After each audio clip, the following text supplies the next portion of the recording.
শুভ নববর্ষ সবাইকে।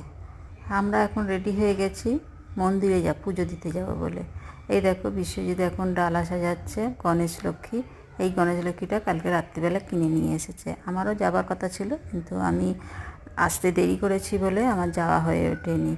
এরপরে ডালা সাজিয়ে চলে গেলাম মন্দিরে, তারামায়ের মন্দিরে গেছি।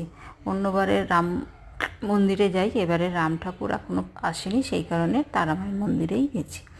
তারামায়ের মন্দিরটা আমার বাড়ি থেকে অনেকটাই কাছে। তারামায়ের মুখটা খুব সুন্দর, দেখো কি সুন্দর লাগছে মুখটা। আর তারামায়ের মন্দিরটাও সুন্দর, খুব সুন্দর। এবার আমাদের পুজোটা শুরু হয়ে গেছে। এটা হচ্ছে আমাদের ডালা। ঠাকুমশাইকে বিশ্বজিৎ বললো খুব ভালো করে পুজো করতে। এই দেখো আমরা বসে আছি।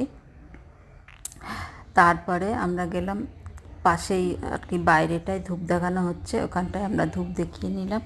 যদি ভিডিওটা ভালো লাগে অবশ্যই একটা লাইক কমেন্ট শেয়ার